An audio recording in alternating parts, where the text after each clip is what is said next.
I am not adventurous. Better yet, I wasn't when I was younger. When I was in high school, I kept my head down and let life happen around me. It's not that I was the kid who struggled and got bullied. I was the one who just simply didn't fit in. I was the invisible one, partially by choice. I took a back seat, watching life unfold around me through a window. Partly in my mental separation from the people around me. The thought process and values of those around me seemed foreign. Mostly it was due to fear. Much of the disconnect between me and others seems to stem from my inability to overcome my own fear. So afraid of failure that I was able to convince myself it was something entirely different. Internally justifying my weakness and cowering from it. Making excuses for it rather than facing it. Even though all my ideas and values weren't completely wrong back then, I regret my cowardice. There is an important notion in stories about adventure that risk must be taken to achieve something greater. It's hard to internalize that. It's harder still to find the strength to pull yourself out of the depths we cower in. I've worked hard to improve myself in that manner after I got out of school. I battle with it to this day. I think a lot of people do. That's why stories about adventure or making your dreams come true tend to resonate with such a wide audience. So I preface this video with this to give you some small insight to what this show means to me, and one of the subtle, personal ways this show affects me. The show I'm talking about, if you haven't read the title for some reason, is A Place Further Than the Universe. If you want a quickie review to satiate you, then here. A Place Further Than the Universe is a show where 4 girls, for various reasons, all band together to go on a trip to Antarctica. It's a story of journeys and adventure. It's everything is perfect, and no, that's not hyperbolic. Fuck you. Fight me. Sorry. Don't copyright me, Jeff. I'm sorry. Seriously though, this anime has firmly planted itself into my favorites of all time. It's hard to even begin talking about it because of how affixed it has become to my soul. And I know that sounds a bit extreme or overly dramatic, but I'm serious when I say that this show has impacted me greatly. I want to attempt the formation of why that is, and hopefully understandably, both in an analytical sense and an anecdotal sense. As I get into this, beware of spoilers. If you have not watched the entire show, go do. I wholeheartedly recommend it, and afterwards you can come back here and entertain my whimsies. That being said, I have to start with the most integral part of this series and this discussion/dissection, the themes at play in this wonderful anime. What is adventure? The simple fitting definition, straight from the dictionary, is an unusual and exciting, typically hazardous experience or activity. To expand on that though, adventure is stepping out of your comfort zone. It's challenging yourself to new things, it's taking risks. It's an attempt to find something greater than what exists now, within our world or within ourselves. It's how we truly live. We are engrossed in fantastical stories of adventure pretty much everywhere in the world. Stories where characters fight to pursue their dreams or explore distant exotic lands. It's a model that's intrinsic in human nature. It's basically the definition of evolution. Always growing, always adapting, always changing, always pushing boundaries in order to survive as a species. Humanity is seemingly the ultimate embodiment of this, because we have the consciousness to affect that nature. We have the ability to perceive it and to push it to its absolute limits. Of course we love these types of stories. It's a fundamental part of who we are. Yet, some of us still struggle with that. Taking up that challenge is not easy, and that's where this show comes in. A Place Further Than the Universe explores this theme in a facet of ways. It's the underlying idea connecting the show, its characters, and this video. The idea of making forward progress, motion, advancement, taking that step towards the future, and ultimately, living life to the fullest. This show expertly crafts its story and characters around that intrinsic theme and does it in a way that honestly moved me. Now let's talk about how every part beautifully interacts with this main concept to construct a complete, engaging, and inspiring story. A Place Further Than the Universe follows 4 girls in their journey to Antarctica. Mari Tamaki, or Kimari, Shirase Kubochizawa, Hinata Miyaki, and Yuzuki Shiraishi. Each of these girls are fun and unique as characters in their own right. This could have been a much simpler cute girls do cute things show with shallow but fun characters and not given any more thought. Instead, the writers have created fully realized characters, each with their own motivations and agency that have been well thought out to intertwine with the thematic narrative. Each character from the start makes their own motivations and personalities distinct. They all get well characterized with their own emotional baggage, goals for the future, and the agency to act independently on those factors. Not once does it feel like a character does anything for the sake of the show itself, but instead it's because the characters have reasonable motives for doing said actions. That's to speak little of the supporting cast that you end up caring about way more than you would ever expect to. I want to take a brief look at each of these characters and how their characterization merges with our main themes. First, we have Mari, a girl in her second year of high school. She is passionate, energetic, supportive, and naive, and all the while unfulfilled. In the first episode, she discovers an old diary where she wrote goals for her first year. We see that she writes, "Go on an adventure without a plan, and get the most out of youth." We see that she's a girl who yearns for excitement, for adventure. Though when the opportunity arises to begin a new journey early in the episode, she backs out. She gives up. She thinks, what if something goes wrong? What if I fail? She's scared. Paralyzed by the same fear we all somewhat have, the same fear I had, it's easier to make the justification that I shouldn't be skipping school anyway, or the excuse the train could derail, than to push yourself forward. That was me when I was in high school.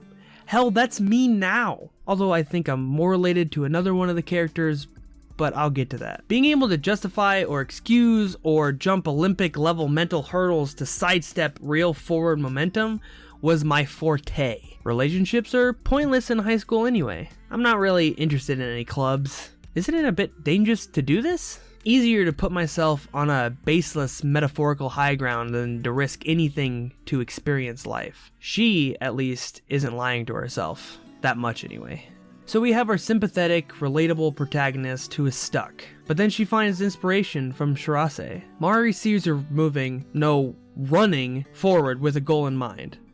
The destination of her journey set, and she moves towards it. Instead of cowering in fear, she hopes to borrow some of that strength by accompanying her on said journey. Shirase is arguably the focal point of the series. She's the catalyst for all the events to transpire. As a young girl, she lost her mother to an Antarctic expedition. You can imagine the negative implications to her emotional well-being. Yet, we see her as driven and motivated. She has what Mari lacks, which is an actual goal to set her sights on and the strength to pursue it, although desperation might be a bit more fitting. Shirase is headstrong, shy, a bit naive also, and a little reckless. I dare you to find very many characters nearly as determined a person as she is in all of anime. What she doesn't have is support. She lost her mother, and she could really use someone to rely on. Anyone that won't say, no, you can't do it.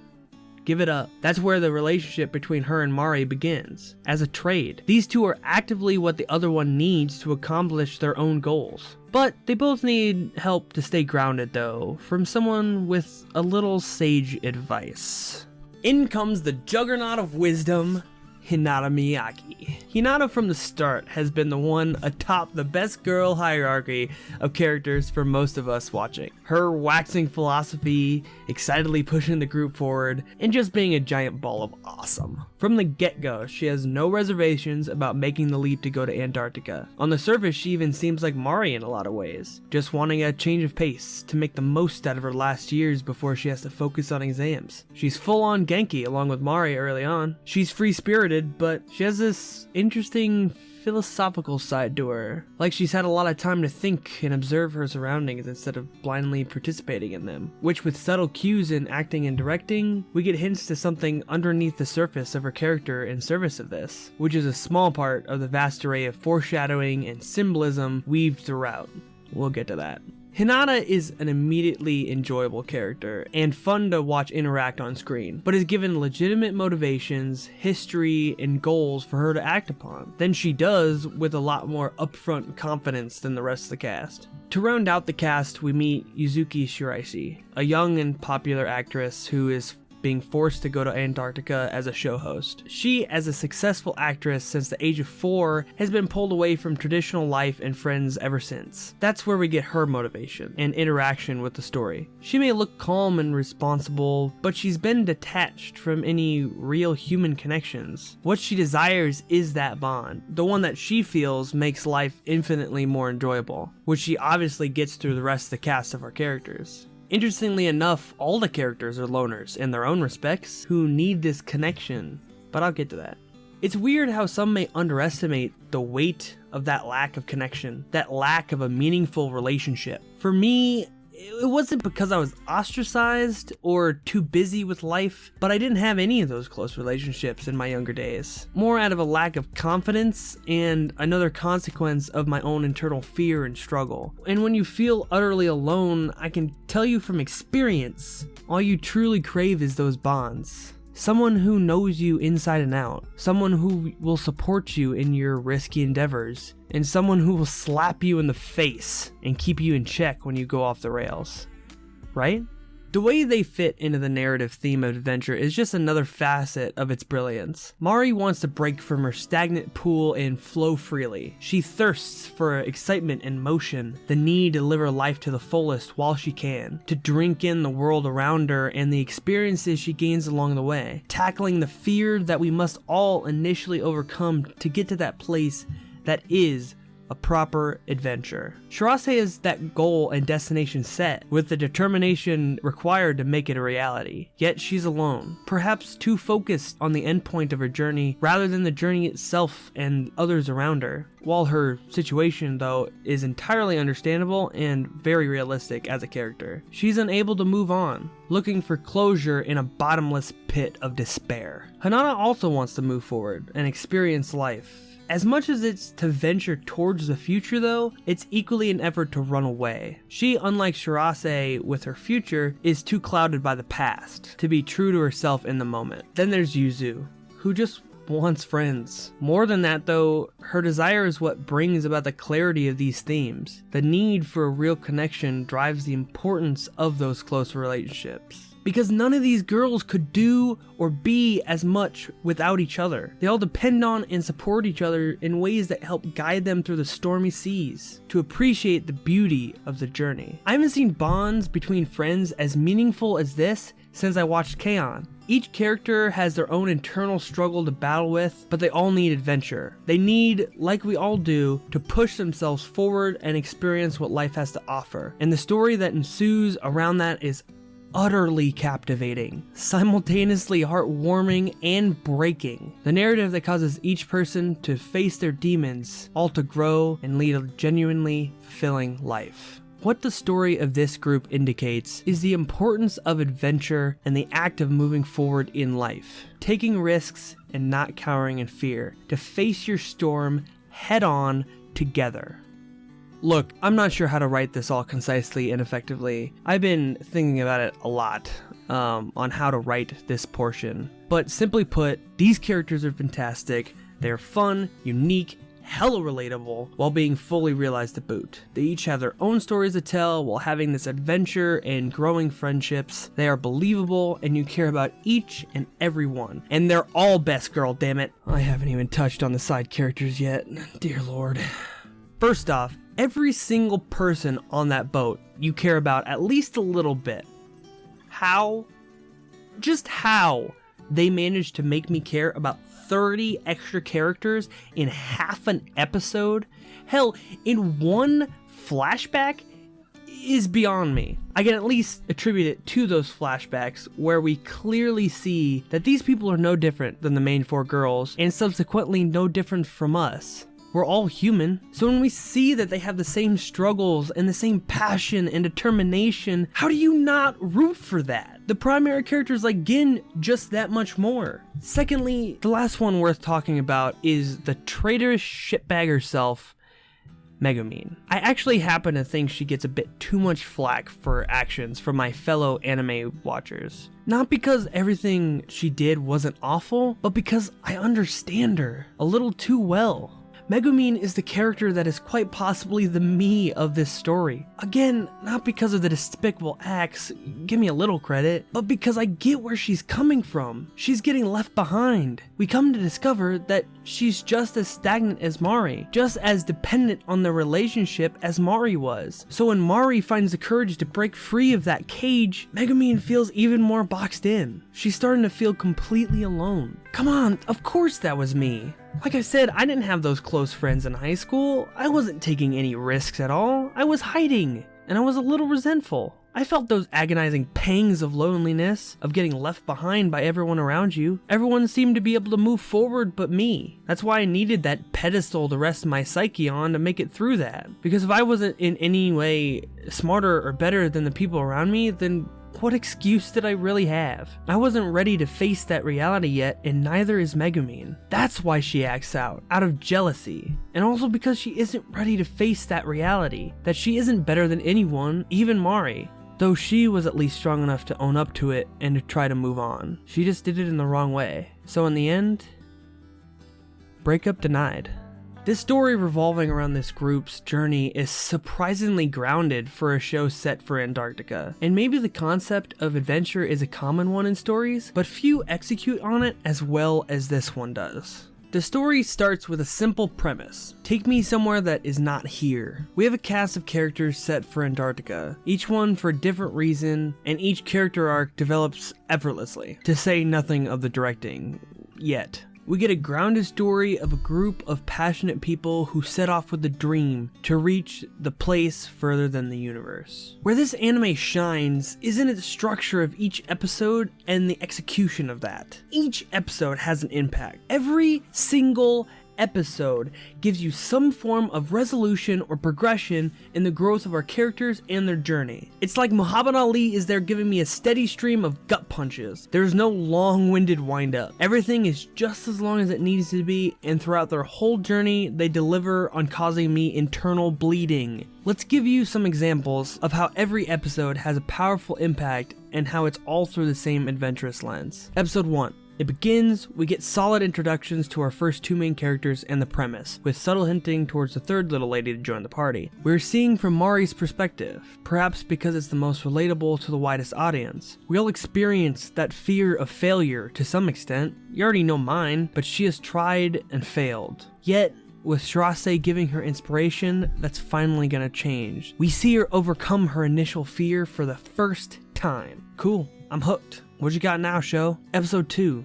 Now we follow up. We meet Third Girl and ancient wise sage Hinata, and we start to plan for the future. Antics ensue as we grow to appreciate these girls and how determined they are. Sora has a plan. Must be a good one, right? Also, we get our first subtle insight into Megumin's psyche here. Then we get to the climax, with the first blow of many to be landed upon our chests. The girls encounter the Antarctica expedition group, and since they know Sora, she panics and calls to run. The scene that follows is fast and fun, fantastically animated and backed by one of many quality insert songs. Again, subtle wink about Hinata's backstory. We're supposed to be experiencing fear, right? Aren't we scared that they're gonna catch us? Instead, we get Mari laughing. This is fun. This is motion. She, maybe for the first time, feels alive, like she's living life the way she truly wants to. The vibrancy of youth and motion displayed gorgeously. You couldn't have hooked me any harder if you tried. Episode 4. As the girls train and seriously plan for the trip, we all learn with a specific destination set and the companions at your side to follow you through your journey, the horizon or the future is finally within view. There's that music again. God damn, that's good. Episode 5. Adventures and life itself isn't all karaoke and Antarctica though. There will be pain.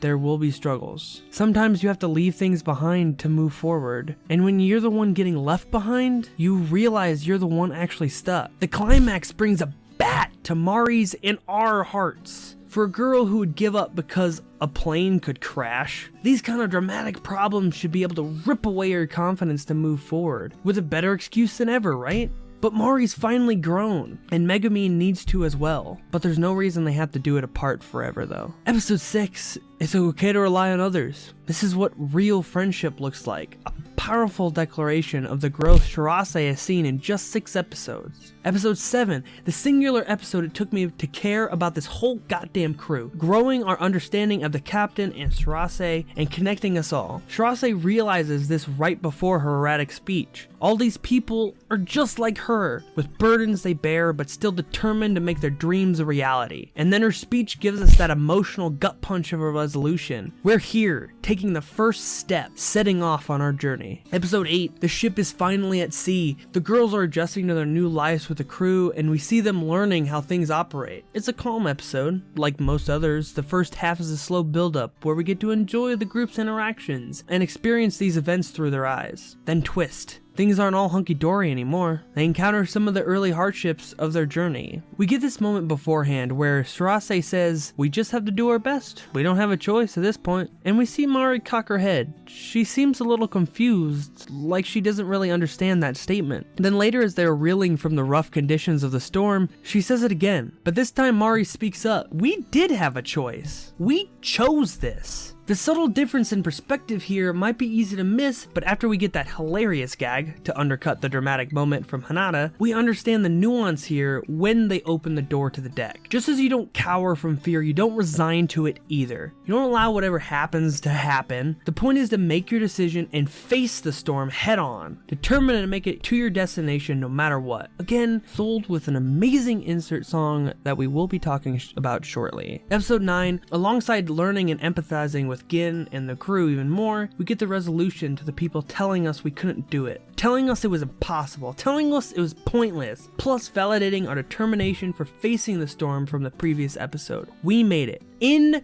your face. I could go farther. Maybe not past the universe though. Episode 12 shattered my soul with how it gave resolutions to many of the biggest story arcs of the show. I could expound on that, but you need to experience that for yourself. This whole journey that we set on with these people extols the virtues of pushing past your own boundaries, opening up your horizon, having strong relationships to support each other, and facing your problems head on to make your impossible possible. On top of this excellent storytelling and the pure emotional weight of this show's impact is the stellar directing and foreshadowing that plays a hand in its excellent delivery. Before that though, I'm gonna slip in a taste of the beautiful soundtrack first. Trust me, it deserves the praise alongside everything else.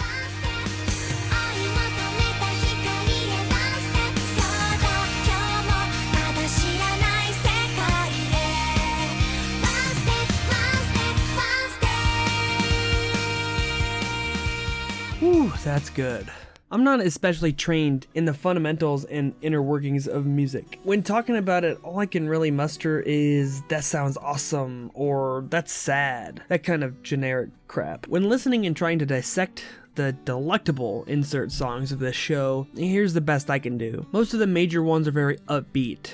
Naturally. The insert song for episode 1 and 3 and the one for 2 and 4 are both energetic and emotional, but they have this kind of build up and payoff respectively that mirrors the first 4 episodes, with 1 and 3 being building episodes where plans are being worked out or new things are being discovered, and episode 2 and 4 is where we get the payoff to those via action or emotion. While my favorite song is One Step, you would recognize it as the insert song at the climax of episode 8. I would just say it sort of feels hopeful, but instead of blathering on, I asked my friend Doc, who's a professional musician who I do a podcast about anime with, link in the description, to break down the song for me to try and understand why it fits the scene in the show so well. I quote, "One of the most key features of any show or movie is the music. The music is paramount to helping the viewer understand the mood of what is going on in a particular scene or just the entire work in general. The song One Step by Sora, Yori, Toi Basho is a perfect example of both the mood and overall theme. Here's how. Let's start by talking about the key. The key of a song represents the basis of the notes to be used in that particular song. This can also be referred to as the scale a song is written to and is determined by the number of flat and sharp notes, the black keys on a keyboard, present within the song. The key of this song is E flat major, meaning it has 3 flat notes in the scale of the music. The important thing to note about this is that it's a major key as opposed to a minor key. Traditionally in music, major keys refer to brighter tones and happier sounding music, while minor keys typically would represent darker or more ominous tones. What does this mean for our show? The show has a very lively and adventurous theme, both in script and visually, so it's only suiting for the music to have that same color to it. Next, let's talk about the tempo of the song. Tempo is always important for a song in conveying its mood or feel. This song has a tempo of roughly 135 beats per minute. In music terminology, this tempo is usually referred to as vivace, which is an Italian word meaning in a brisk or spirited manner. It is only right for a song for this show to sound brisk and spirited in reference to its own adventurous theme. What about instrumentations, you ask? This particular piece is of a genre that I would consider to be Japanese pop music. Typically, the instrumentation for such a band would be bass guitar, lead guitar, rhythm guitar, keys, vocals, and drums, all of which can be heard in this song. But what's more important than the presence of these instruments are the musical arrangements. For example, the song opens with some light and fluffy synthesizer pads and sequences that provide this bubbly, mystical feel before the rest of the instruments enter the mix. One might associate that with a sunrise on a cool spring morning, or a sunrise on a briskly cold and wintry plain before an Antarctic expedition, which can give a hopeful feeling, the typical dawn of a new day. Sound familiar? The gradual entrance of the instruments in this song also create the feeling of incoming exposure to something unknown. However, not in a fearful way, but in a bright and bold way when combined with the major key of the song we talked about earlier. You could think of a doorway, and as the instruments come in and the tempo begins to be felt, you get a feel of bravely stepping through that door, across the threshold, and experiencing the other side. Notice that all of these things can be determined without even mentioning the lyrics. Many people would consider the lyrics to be the most important and sometimes the only important part of a song, but in reality, it only plays one small yet extremely important part of the collection of cogs moving together to create a theme and feel in music. End quote. Simple yet effective, and that's only a fraction of the dissection you could make about that one song, I'm sure, and how it fits the show so goddamn perfectly. As a quick note that I'll expound upon later is that this song and this episode maybe speaks to me most because it most reflects the state I am currently in my own life and with my own potential adventures. What observations I made about the first two insert songs of the show, having that build up and payoff in the music that's reflected in the episodes, is a strong indicator among others that this show's director and staff knew exactly what they're doing and how they wanted to do it from the very start. Again, let me start with, I'm not an expert, alright? I'm just a plain old weeaboo who loves a good time. There are some things that even I noticed though, that proves how much love and attention to detail was put into this show. I'm gonna lay out a couple examples of three things: general direction, symbolism, and foreshadowing. Since dissecting a film's artistic use of its camera and staging isn't really my forte, forgive me if I stumble around a bit. Let's start with Hinata. There's a lot of strong direction and foreshadowing about her potential character development right from her first appearance on screen. Episode 1, we get a lingering shot on her while the others talk twice to indicate she's focused and interested in the conversation, and the hint to us that she might be a player in the story. And then the teaser at the end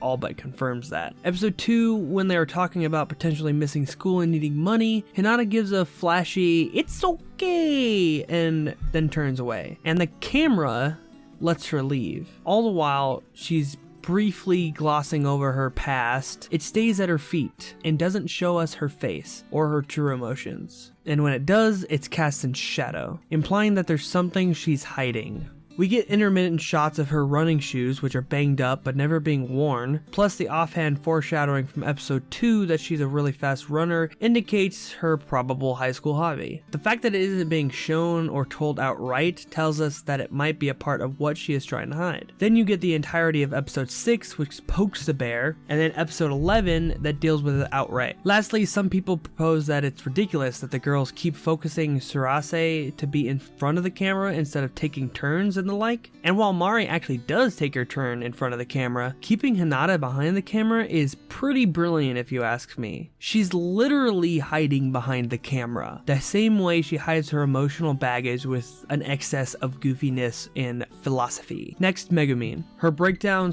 / betrayal took many people by surprise. But all who were paying attention saw it coming due to that subtle and careful foreshadowing. It begins in episode 2 after Mari has somewhat committed to this adventure. We start to get shots that linger a little too long on Megumin, all the way through episode 4 as well, which includes the end card scene that foreshadows the events of episode 5. Let's focus on this picture though.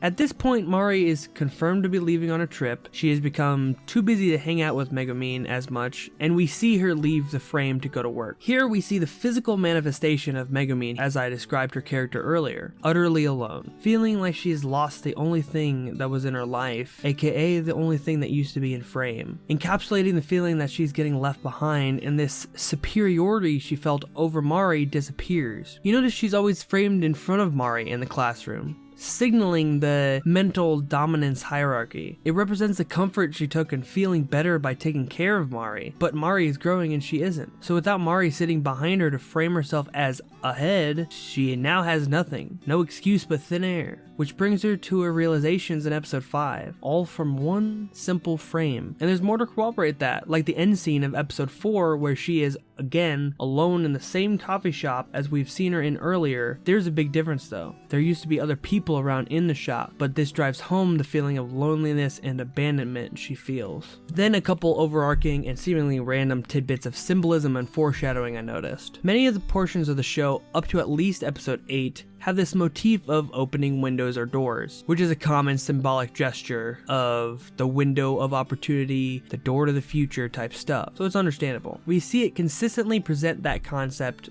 of these girls either being trapped behind doors like Megumin in episode 1 and the comedy scene in episode 4, or to opening up the possibilities of the future, being able to see the potential future and to step through the door / window to make those dreams reality, like in episode 4 with Yuzu, and to face the troubles that come with every true adventure, like in episode 8. I mean, opening doors is literally how Surase and Mari meet. Next is Surase's texts. I'll leave that there. If you have watched episode 12, you know exactly what I'm talking about. The symbolism of water breaking free from a stagnant pool that Mari talks about in the first couple episodes. Its potential being released when you stop holding back. That one's clear. Then to finally veer into the great writing of the show as well. The moment Surase says, "I'm going to Antarctica to find my mother," you think one of two things, I think. At least I did. Surase is delusional, or is her mom somehow still alive? Are you gonna do that, writers? But it becomes apparent how inherently childish yet realistic this line is. Surase has been unable to fully process and accept the loss of her mother. She's constructed barriers in her head to prevent her from truly grieving, which has also kept her from being truly happy. She knows she needs to fix this and move on, and the only way she knows how is to go find her mother. She wants to go to Antarctica to be able to understand who her mom really was, and subsequently who Surase herself really is after this. Both that understanding and the closure of her mother's death are fundamental to Surase being able to move on with her life. It's so good and sad. By the way, another part of fun writing for you Hibike euphonium lovers out there. You remember Kumiko saying to Reina, "That's hot," maybe the most human line in all of anime? Pedantic Romantics fan, I know that. Well, I present the second most human line in anime. "You're kind of a jerk, aren't you?" Then the response might be the third in line. Yup. That gonna be a problem? So good. Man, I could go on forever. I didn't even touch on the animation, which is consistently high quality, surprisingly so at times, which is unfair to miss out on completely because moments like in episode 5 where we get to see the conflicting emotions Mari is processing in her face in real time, and episode's 2 chase sequence, which might not have been Hibike euphonium level, but come on, that's some good shit right there. If I may, regardless of personal impact, I think this show does what it does extremely well and is worth the watch. But to me, its impact was much greater. You see, after my utterly unadventurous high school days, saturated with feelings of fear and loneliness, I decided something needed to change. I needed to somehow push my way out of this box I was living in. The door to my life had been closed for too long, and the sunlight off the horizon never hitting my face was becoming too much to bear. I pushed myself to say yes to things more, wanting to live and learn from any possible regrets regrets rather than hide from the regret itself. I remember a moment asking a girl out from work, only to basically get rejected, and as I was walking back to the car, I literally cheered.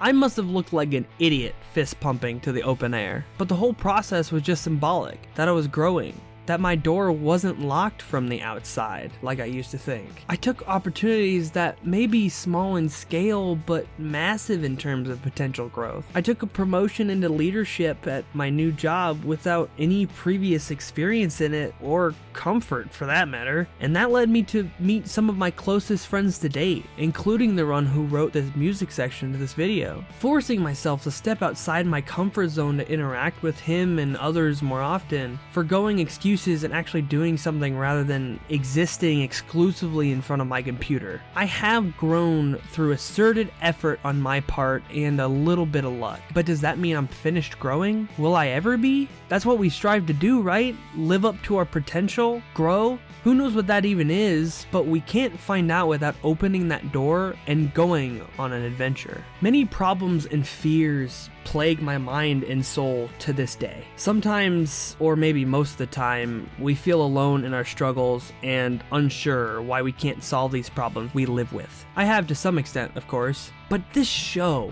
this fantastic soul food of a show, the place further than the universe, is the first show that has resonated with me so soundly on this internal struggle I face. It gave me great comfort in seeing that I'm not alone in these clashes with certain inner demons, and packaged in a beautiful, well-executed story to boot. It was so easy to empathize with these characters thanks to such good writing and its connection to my personal story that I've essentially had it in my top anime of all time since episode 5. Its impact on me is difficult to express. I don't know if I even did it justice in this whole video, though it may be a small step, it may be a silly step to take, but this show, one way or another, helped to push me out of the door, into the storm, and into my potential future. For without this anime, I might not be speaking to you right now. It gained me the rest of my courage to throw myself out there and start this very channel so I can talk about and discuss the things that matter to me with other people. So I can interact with people and hopefully make even more meaningful connections that will help me and others continue to grow in the future. The horizon might have finally come into view.